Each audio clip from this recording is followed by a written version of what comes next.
Welcome to the Wholesaling Inc. podcast, the number one podcast when it comes to wholesaling real estate. I am your host, Brent Daniels, and I was thinking about this today. This is really interesting. I remember it's January of 2016. I'm looking on my phone for a podcast that would talk about or teach me about or give me some instructions about wholesaling real estate. I didn't have anything, and the first one that popped up was this one that was orange, and it said Wholesaling Inc. So I clicked on it and I started listening. And it had this incredible guy on there. His name was Tom Kroll. And he instantly pulled me in. I think I listened to 2 podcasts before actually joining the Rhino tribe. And the reason I did it wasn't what you think it is. It wasn't because I needed to necessarily know how to wholesale. It's because I wanted to be around people that were doing a lot more than me. Of course, I loved all the instruction and I wanted to build my business, but I wanted to be a part of something special. And I think, being a part of the Rhino tribe, it has been one of the most impactful things in my life. And because of that, I get the opportunity now, the fortune to have real life interviews with people around the country. These aren't people that are posturing. These aren't people that are trying to sell you something. These are people that are out there every single day taking action based on the training, based on their purpose in life, based on their passion in real estate. And they go out and they have a real testimonial to speak of, a real story to speak of, and it's absolutely beautiful. Not only that, I want you guys to know that we make sure that everybody on here that is speaking to you sends us an actual settlement statement to prove that this is real. I mean, this is absolutely incredible. This isn't some infomercial. This isn't some crazy thing that you see online. This is the real nitty gritty, the real true raw truth. Just like Tom Kroll said in those early podcasts, we are getting to the meat and potatoes of this business by giving you the instructions. So make sure you get a paper, make sure you get a pen, make sure you stop what you're doing, because I've got an incredible story coming out of New Jersey, actually living in Pittsburgh, but we're doing work in New Jersey. You're living in New Jersey. No, I'm living in New Jersey. Oh, living in New Jersey. Okay, sorry. From Pittsburgh. From Pittsburgh, living in New Jersey, is going to tell us an incredible, tell us his incredible story. Tell us about a fantastic deal so that you can pull all the golden nuggets out of it. Without further ado, I want to introduce Lenny Poliziani to the podcast. Did I do that all right? Did I get the last name right? Yeah, you did. Okay, yeah. Lenny, welcome. All right. I was getting a call. All right. Hey, how you guys doing? Hey, Brent, what's up? Well, I'm excited, man. I'm excited because you're coming on the podcast. You're coming in with a really, really, really interesting deal that you put together.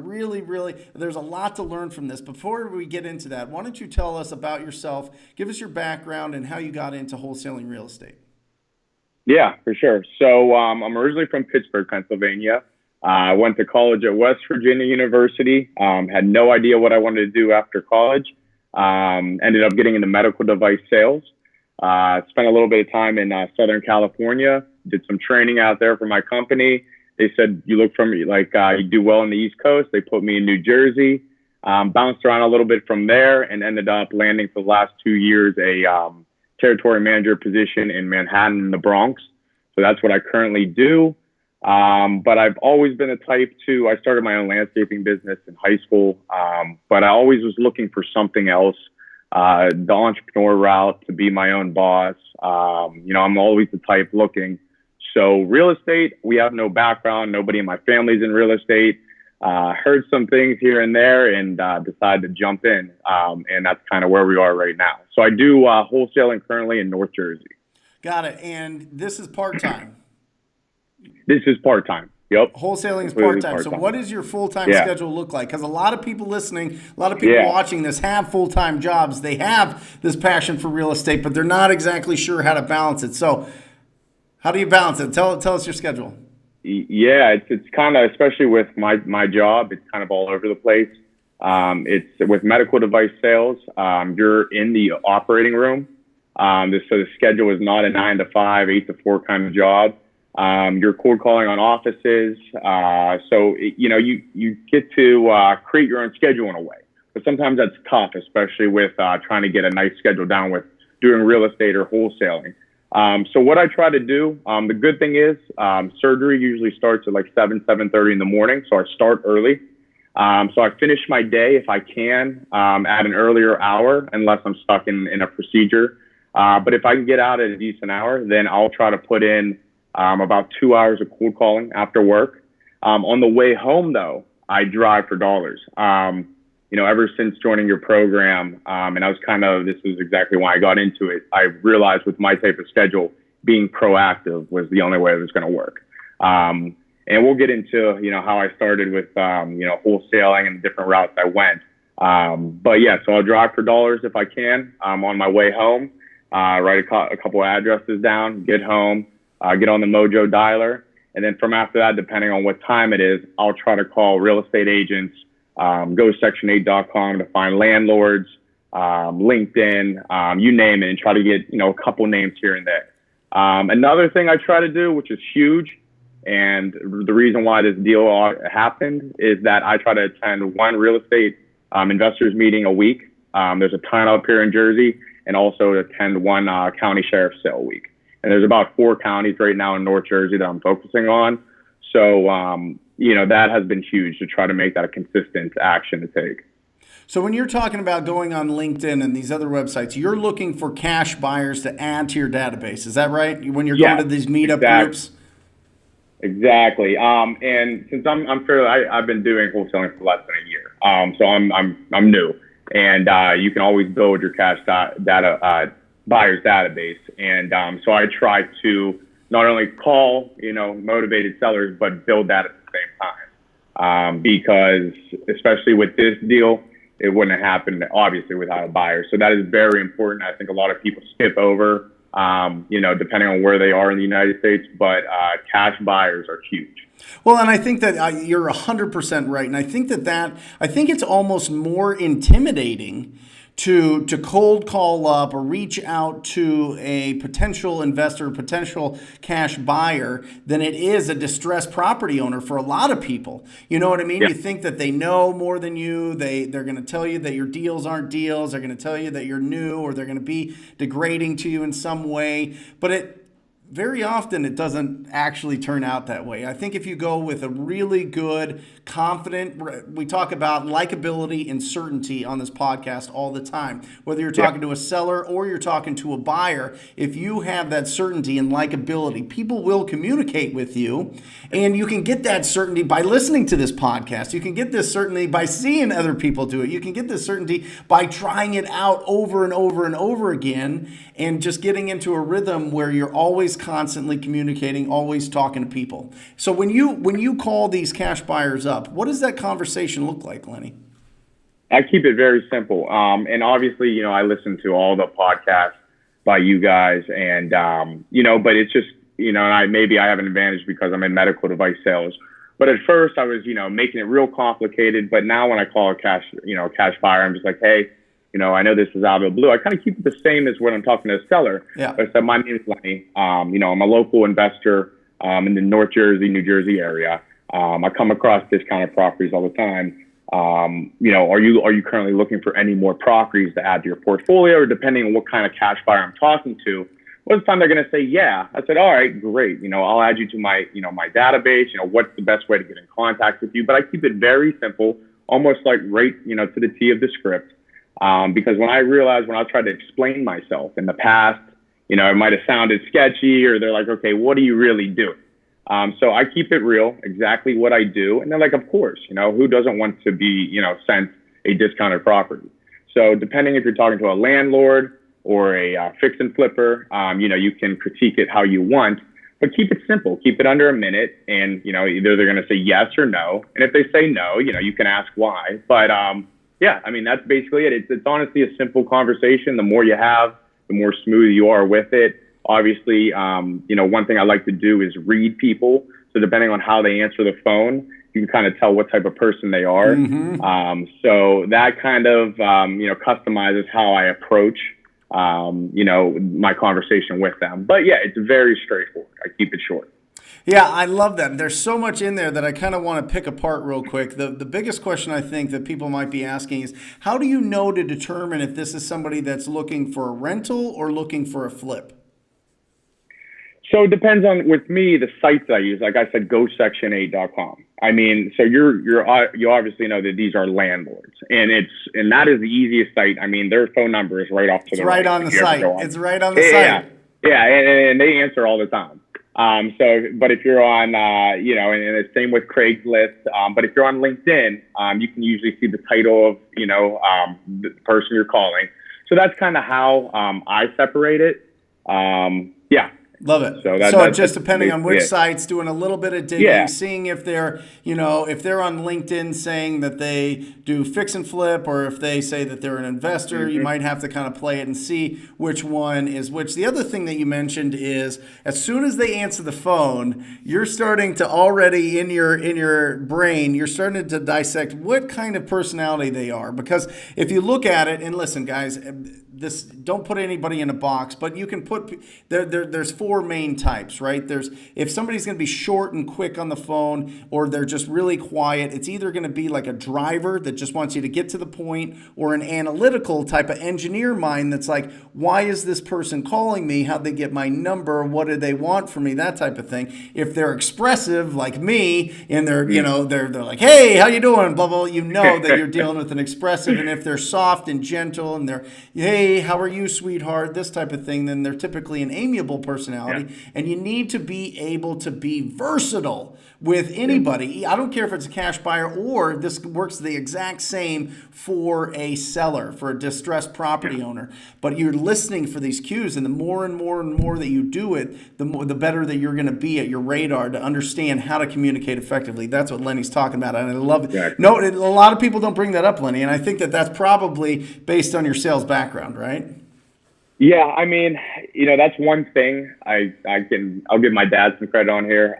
He's given me the gift of gab, and talking to people. I don't, I would say, I get nervous, but talking to people, I know that's what needs to be done to have success in almost everything you do. So the more you end up talking to people, the more you get comfortable with it, the more you pick up on signs. And I think that so far in my career, I have talked to a lot of people, and that could have helped. But that's something that I've been doing for a while. Well, and but yeah, it's easy. Yeah, I completely agree. That's why I push everybody, talk to 1,000 distressed property owners as quickly as you can, because once you do that, you've got that skill forever. I mean, that never goes away. That stays with you forever, and it just compounds and compounds, and it leads you to some really, really unbelievably rewarding relationships. So Lenny, how did you get in? What did you do day one? You're like, I'm going to do wholesaling. I'm going to wholesale real estate. Walk us through those first 90 days. Okay. So I was looking, this is something with my schedule, it's all over the place. I was looking for something outside of work to work on myself. I started reading, looking at different avenues, how I started investing a little bit with stocks, but I was like, there has to be something that, I can do more hands-on, create myself, with some of the time that I have. And, started going on YouTube, talked to a couple guys, old friends I had from Pittsburgh. One was a real estate agent. I knew that he was doing some fix and flips and investing on the side. Turns out he actually did a little bit of wholesaling. He just gave me the basics, told me to listen to Max Maxwell, brought you guys up. So I started, as everybody says on this podcast, go to YouTube University. So I started digging. First thing I did was create an LLC. I actually I went through LegalZoom, because I didn't even know what I was doing. Right. But that's one thing. I had no idea what I was doing, but I was just going to do it. So after that, I would say I started after watching YouTube videos and podcasts, and I started listening to Wholesaling Inc, and that's kind of what I stuck with, obviously. But then I went to yellowletters.com, created a mailer. I started with direct mail. This was in, I think, like February of this year. Yep. So I just started blasting out mail. I had no idea what I was doing. First couple, I was driving for dollars. That's what, my buddy told me. After that, I bought a couple lists on ListSource. I was paying full price, but I just was going for it. But the good thing is, I had no idea what I was doing, but I was talking to people. And even after the first 20, 30 calls, I sounded more confident. And I had some appointments set up. And I actually did try to do some wholesaling back in Pittsburgh. So with the guy that originally introduced me, I answered the calls and he would go on some appointments. The leads didn't turn out to be anything. But I was just trying to make something work and see which area was better, Pittsburgh or New Jersey. But in New Jersey, I could go to a couple of the sellers' house. I met them in person. We walked around. At first, I tried to play it up like I was a little more experienced, but then I was just like, you know what? A couple of the people were really nice. So I explained, hey, I'm new at this. This is what I do. And then, it's like the doors open. Everyone's like, okay. And then that's something that, you only learn from experience. And when you go and do it, be yourself. And it's hard at first because everybody wants to, be at the top and be the most experienced. But until you get out there, you just got to be yourself and everything will come along. So that went on for a couple months and I just felt like I had no direction like everybody. And even, I started attending some events out here, but everybody was telling me different things. And I listened to Wholesaling Inc. podcast the most, and it was straight to the point, simple. So I decided to join, Wholesaling Inc. And I actually joined I joined the regular program. I was doing direct mail for a while, and I was getting a ton of calls. And I actually did one small assignment fee for about $3,000 out here. Okay. Way more, but I didn't really have that many cash buyers. Met a guy at the sheriff's sale, and just assigned it over to him. But you know what? I did it. It was a small deal. It proved that it worked, but it wasn't. It didn't satisfy me. I was like, I need to do this the right way. And I didn't follow everything to the T. I didn't build my list up enough, but I was still moving forward. And then I was just, I started treading, and not getting forward, not moving really. So I was like, okay, what can I do to be more proactive? Because I'm getting calls while I'm in the operating room. It just wasn't clicking. And that's when I decided to come over to you and cold call. And, I cold call on the phone, doctor's offices. I approach doctors in the OR, in the hospital, cold. So I'm like, obviously I can do this. I know what I kind of have a background in this. I can control when I'm making the calls, when people, not so many people are calling me now, which is huge. And then, this is where we are. So, it was a couple months of finding myself, but the biggest thing I did was take action and talk to people. And I know it sounds simple and you say it on all the videos, all the podcasts, but it is that simple. You just got to do something. And that's it. That's incredible. Well, it's really interesting, because, in the TTP family, there's a lot of people that have these congested schedules. You know what I mean? They've got a lot of responsibilities, whether it be the military, whether it be firefighter or police officer, whether it be sales, whether it be teaching, whether it be these full-time jobs, drivers, truck drivers, all these. We have a mix of all these incredible professions, and they just can't drop everything that second to take incoming calls. Not only that, but they're just naturally, like you, Lenny, they're naturally built to take action. Like, let me loose, let me try to go out there and hunt. I want to hunt. I'm not a gatherer. I want to go after it. I want to be proactive. I want to be on offense. And you said, you get off of being in surgery at early in the morning, you get into the afternoon, and then you start making calls. This is incredible. Isn't it just exhausting? Aren't you just overwhelmed? Isn't your life just totally, like your social life, just totally wrecked? Oh, no, 100%. I feel like that at times. But, it comes back to, I want a different life at the end of the day, so my why is there. And that's a big thing, too. It can't just be money. Mine is, like I said, I'm a proactive type of person. I want to control my schedule, what I'm doing, when I'm doing, and where, I need that. And this is an avenue. I have a passion for real estate. Wholesaling is a great avenue. It's obviously it's gotten me into real estate and where you can go with it, is a million directions. Obviously, like I said, the money's there, but the networking, it has everything that I want.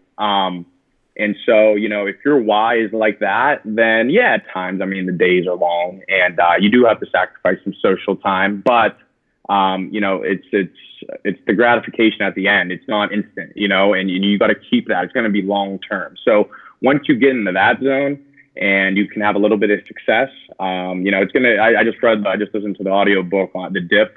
Yep. Once you can get through that dip, And I don't even consider myself out of that yet, but, Sure. you will, just a little bit of success at the end. I mean, it keeps you going, especially if you want it and you have, that why that's big enough. Awesome. Incredible. Let's break down a deal. Let's get this All thing right. going, man. So go ahead. Tell me about the So, deal. Break it down. yeah, Set the foundation yep. here. All right. So it was a driving for dollar deal. So it was a vacant property. You could tell that it was vacant. Trees overgrown. No cars in the driveway. But it had a pool in the back. There was trees growing out of it. So it was obviously a cold call. So I, looked up the address. I actually have an app called Landglide. So have you ever heard of it? Yeah. Yep. Okay. So it had all the owner's information on that. And so I just looked it up honestly on white pages, gave the owner a call. And this was back in actually before I joined TTP a couple months, but it was the follow up. And a lot of things that, since I joined, I implemented into that, Sure. but I kept it in my CRM system, which is huge. And another thing that's always repeated, because I listen to every podcast for Wholesaling Inc., is it's the money's in the follow up. Mm-hmm. And this was a case of it. There was so many times where I almost put it, I almost deleted it. But this started in about June, July, okay? And I would call about every 2-3 weeks, and we'd have great conversations. And this, relates back to what I do in medical sales. I wouldn't say I'm the best salesman. I don't like being called a salesman, but building rapport and the relationship factor is something that, I respect. I know that that's the most important. That's how I, have did well in medical device sales, because people don't want to buy necessarily the product. They want to buy it from you. Yep. So I made sure that I built that relationship with this homeowner. Turns out her husband died, back in the early 2000s. She actually lived in Fort Lee, which was like 20 minutes away. And she was paying taxes all up to date, with everything, but just nobody gave her the time of day, or nobody, reached out to her enough to guide her. She just needed some guidance. And honestly, the first couple of times, I followed up with her for the first two and a half months, and I really didn't know where to go with it. She was kind of, she would leave, she liked to talk, but it just wouldn't go anywhere. And I caught myself just spinning the wheel. But, and then I joined TTP and listened to a couple other podcasts and then I talked to her one other time. I got this idea. I'm like, okay, she just needs the guidance. She needs a timeline. I forget what podcast it was, but somebody talked about a timeline. And I used that to structure this. And so the time, so I called her one more time. And then I was like, okay, how about this? And the biggest thing was she was embarrassed of the house. She didn't want anybody in the property. I don't think anybody outside of family has been in there since she left. So I said, how about this? In 2 weeks, I said, I have to, see the inside of the house. If someone's going to buy this, we have to go in and just see what the condition is. That way I can give you a fair offer. So she said, so in 2 weeks, she said, okay. So I got her to confirm in 2 weeks we'd go into the house. So in 2 weeks, I confirmed that she was going to be there. We showed up and she let me in the house. We walked around. And that's when I knew, I leveled up and that this was going to go somewhere. Yep. Because she didn't really, it was a lot of tough phone calls, and I talked to a lot of people, but it was very tough to kind of feel her out. Now I would always reverse back to, why do you want to sell? You told me this, and make sure she really wanted to sell the property. And she did. She was paying, like I said, all the taxes. It was sitting there, it was losing value by the day. She didn't want to deal with the realtor fee. I asked her, I tried to get myself out of the deal. I tried every option to make sure that I was the one in this, she wanted to go with me. So I tried to get myself out of the deal, honestly. And, after we went into the house and I saw it, I knew that we built something here. So, right there, I had the contract. We started talking, offer numbers. And I started, really, and this is another thing with me, being a couple months in that I wasn't good at first, but I started really low. So I had the ARV of the property around 550, and that was kind of conservative. So I offered, I think my first offer was 275. Ooh. Yeah. And, she said, no, I can't do that. She was near like the 400. Yep. So we went back and forth, and we left, and I had her at 315 to 330 range. But we didn't get anything signed there. But, the conversation was going well.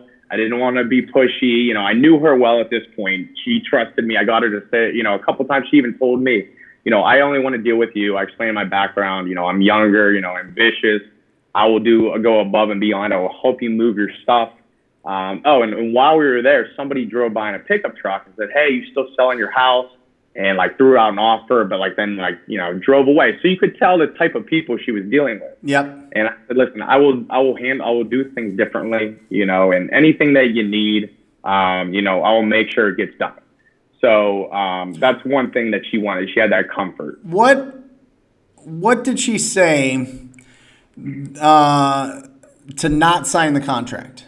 Was there something there that she was like, well, yeah, I need to review it, I need to think about it? What was the objection?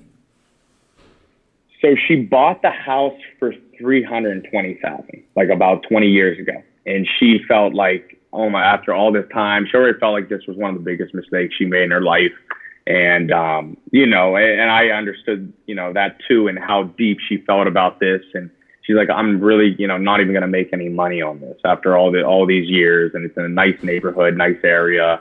So she had to think about it. But she knew that the condition of it, she was even a little surprised when we went in there. I mean, it had water damage.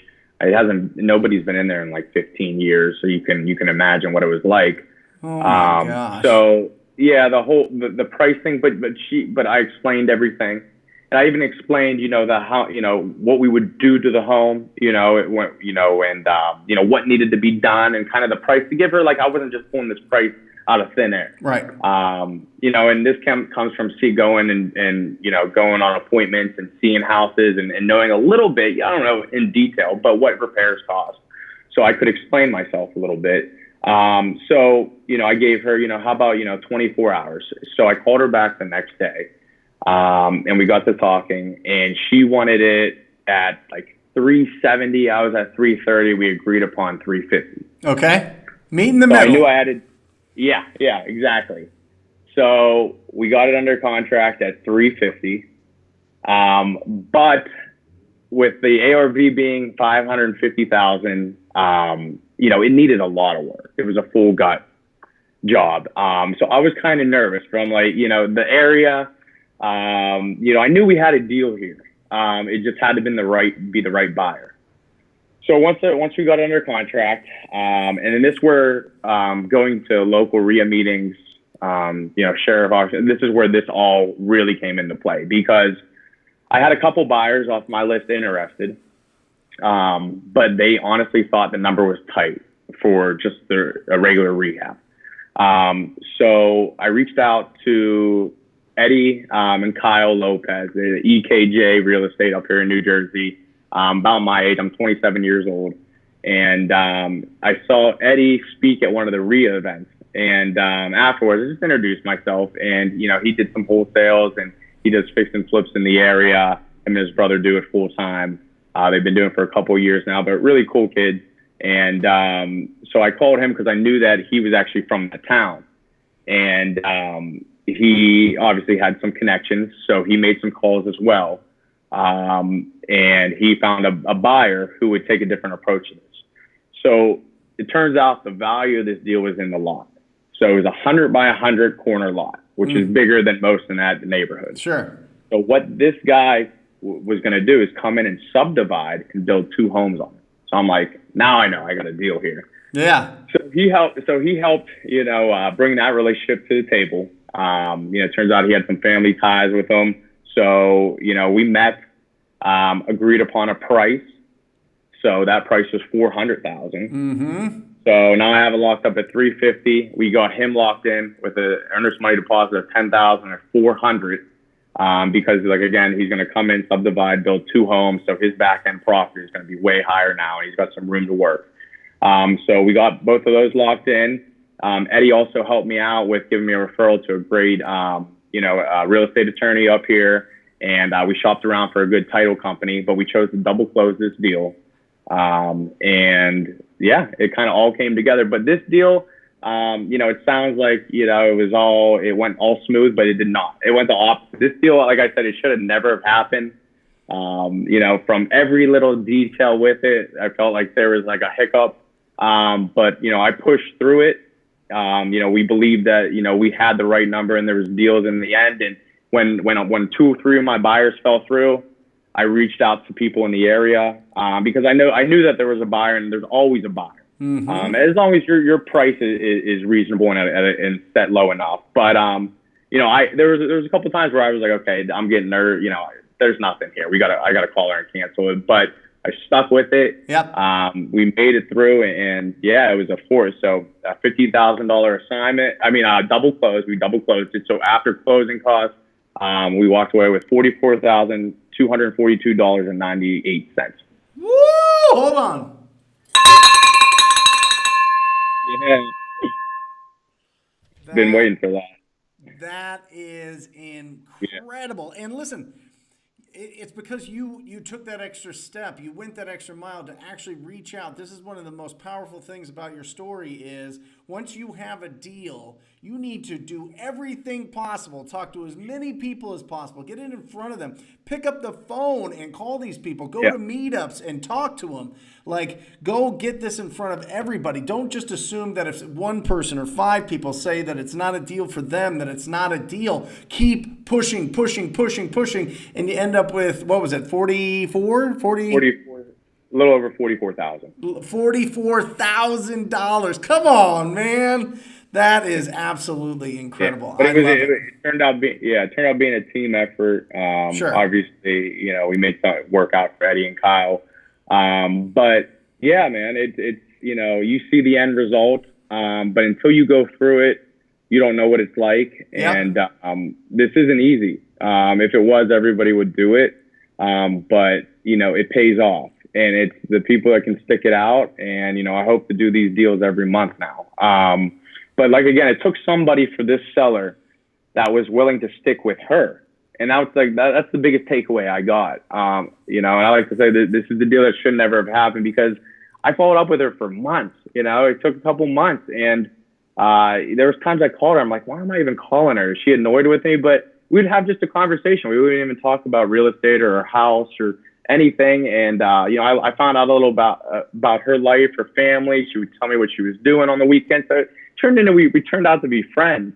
And, she was getting hit up by other buyers, people, but it was a business call. It wasn't somebody that cared. And she respected the fact that I was younger, willing to go out of my way for her. I showed that I cared. I built that trust. And it's a relationship business. And I think a lot of people that get into wholesaling or real estate, they become rigid, and it's all about the numbers or the fixing or the house. And, that's not my, bread and butter with medical sales. I don't sell the product. Like I said, I sell myself. And I think that is the key that some people miss with everything. So that's like the biggest takeaway. 100%. The 6 to 10. Listen, if you're listening to this or if you're watching this, if you want to watch it, go to the YouTube channel, Brent Daniels Real Estate on YouTube. But the 6 to 10% of the entire nation that is in some sort of distress on their property, those people, it is about the people, not the property. Now, listen, the 94 or 90% of other people that want to sell at retail, it's about the property, okay? These people, these distressed property owners, it is about that person. It is about the relationship that you can build with them. They've got to want to sell. They've got to trust you to get the job done, and they got to have a problem that you can solve. Those are the core elements of every distressed property sale since the beginning of time. So, Lenny, you hit it right on the head. I love it. I love it. Give some advice to everybody starting out. Give them a little bit of advice. A little bit of advice. Just, go whatever you're doing, take action. Even if you have no clue, you feel so lost, uncomfortable. Like I said, I had no real estate background. My dad doesn't have apartment buildings, anything. I watched a couple YouTube videos and listened to some podcasts and bought a couple postcards, sent them out. People called me. I had no idea what to say. But guess what? After you do it 10, 20, 30 times, you pick stuff up. you listen to other people. Go attend your local RIA meeting. I think that's one of the most important things. Go attend, go network in person. You can use technology, Facebook, even call people, but go in person. Go, because there's difference when you talk to people in person. Yep. Go attend sheriff foreclosure sales. Go anything you can real estate related. Get yourself out there, and you don't have to make a 180-degree turn and become this totally different person. Make a little step each day, and guess what? You'll turn into that person. So that's the biggest thing. Just take a little bit of action each day. If this is something that you really want and you have passion for, and all the benefits that come with it, just do a little bit each day, and you'll get some results. Awesome. How do people get in touch with you? People want to network with you. They want to talk to you. How do they get in touch with you? Honestly, the best way is probably my Instagram. I'm going through a couple business name changes with my LLC, so I don't want to give you the wrong email address, but it's Lenny, LENNY_Poliziani. I'll spell this one out, POLIZIANI, and that's Instagram. Probably the best way, just shoot me a direct message, and we can talk.